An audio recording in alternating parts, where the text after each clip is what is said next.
પાટણ પાલિકાના ચીફ ઓફિસરે કર્યું surprise checking. Meera દરવાજા વિસ્તારમાં ચીફ ઓફિસરે સરપ્રાઇઝ ચેકિંગ કર્યું।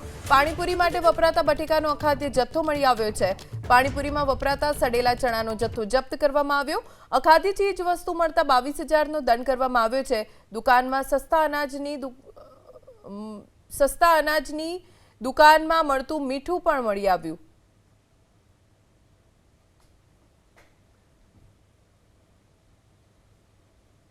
પાટણમાં પાલિકાના ચીફ ઓફિસરે મીરા દરવાજા વિસ્તારમાં સરપ્રાઇઝ ચેકિંગ કર્યું।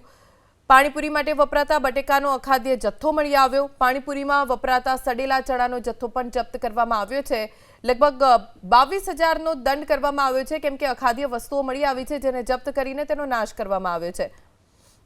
દુકાનમાં સસ્તા અનાજની દુકાનમાં મળતું મીઠું પણ મળી આવ્યું છે, જેથી હાલ તો ચીફ ઓફિસરે કાર્યવાહી કરી છે।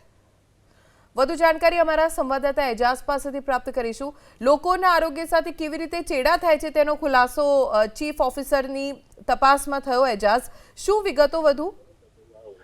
પાટણ નગરપાલિકાના ચીફ ઓફિસર દ્વારા આજે રહેણાંક વિસ્તાર એટલે પાટણ શહેરી વિસ્તારના અંદર સરપ્રાઇઝ ચેકિંગ કર્યું હતું। તે વિસ્તારની જો વાત કરવામાં આવે, મીરા દરવાજા વિસ્તાર છે, તે વિસ્તારના અંદર રસ્તે રખડતા ઢોરોને લઈને વારંવાર કમ્પ્લેન્ટ આવેલી હતી નગરપાલિકામાં। તેને લઈને આજે ચીફ ઓફિસરની તમામ ટીમ સાથે પોલીસ સાથે ટીમ પહોંચી હતી અને તપાસના દોર શરૂ કર્યા હતા।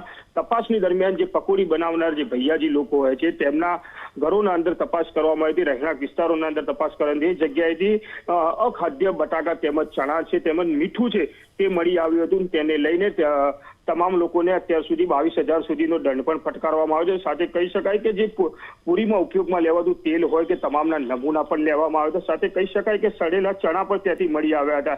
એટલે પાલિકા દ્વારા જે તે તપાસ કરી હતી તેના અંદર મોટી વસ્તુ સામે આવી છે। એટલે જે કહેવાય કે આ લોકોના આરોગ્ય સાથે જે છેડા કરતા જે તમામ વસ્તુ બનાવવામાં આવતી હોય, તે તમામ વસ્તુના નમૂના લેવામાં આવે છે। સાથે તે તમામ લોકોને દંડ કરવામાં આવે છે। સાથે જે ઝબલા છે, જે ગેરકાયદેસર વેચાણ કરી રહ્યા છે, તેને પણ જપ્ત કરવામાં આવે છે। એટલે કહી શકાય કે નગરપાલિકાની જે ટીમ છે તે આ જે મીરા દરવાજા વિસ્તાર છે તેમજ આવા અનેક વિસ્તારો છે તેના અંદર પણ તપાસના આગળ દોર શરૂ રાખશે। જી એજાઝ, આભાર જાણકારી આપવા માટે।